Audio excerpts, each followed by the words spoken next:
नमस्कार। बिहार आईएएस के इस प्लेटफॉर्म पर आपका स्वागत है। आपने सूर्य ग्रहण का नाम तो सुना होगा।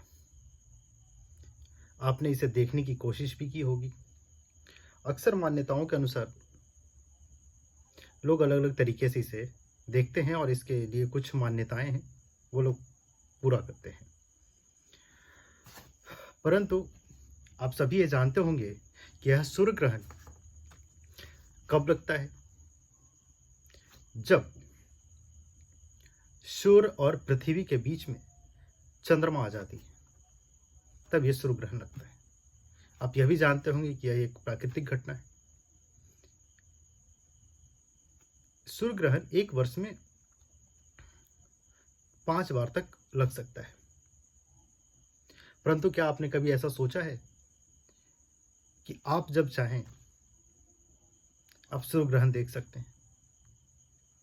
ऑन डिमांड सूर्य ग्रहण।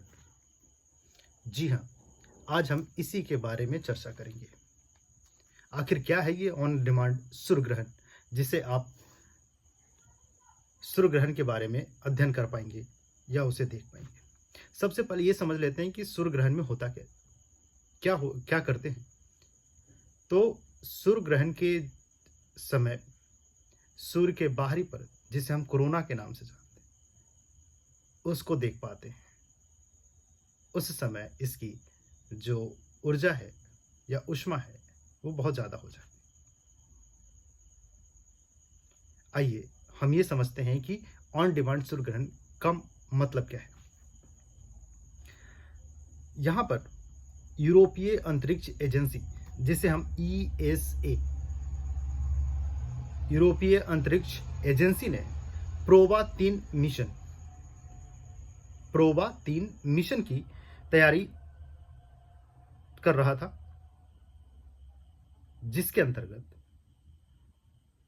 इसरो के साथ मिलकर एक सैटेलाइट लॉन्च करने की तैयारी की जा रही है।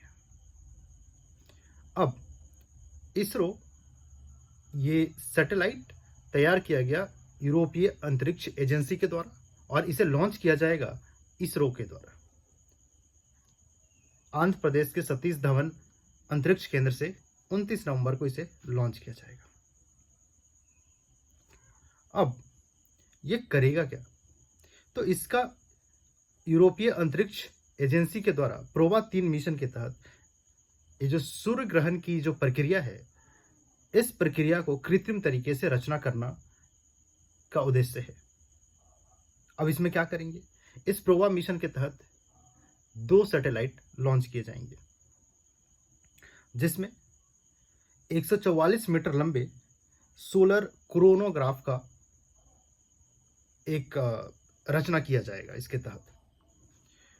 अब यह जो क्रोनोग्राफ है, ये जो पूरा कृत्रिम रचना जो होगा, इस क्रोनोग्राफ में ये सूर्य के करीब सौर कोरोना, जिसे हम बाहरी परत के रूप में जानते हैं, का अध्ययन करेगा। इसमें 2 सैटेलाइट का मैंने जिक्र किया है। इस एक सैटेलाइट का नाम है ऑकुल्टर और दूसरे का नाम है कोरोनाग्राफ। ये 2 सैटेलाइट मिलकर इसके अध्ययन करेंगे। अब ये काम कैसे करेगा? क्योंकि सूर्य के अध्ययन के लिए आपने देखा होगा कि इसरो ने अभी आदित्य मिशन की लॉन्च किया है, परंतु ये सूर्य ग्रहण के लिए होगा। आइए ये किस तरीके से काम करेगा इसके बारे में समझते हैं।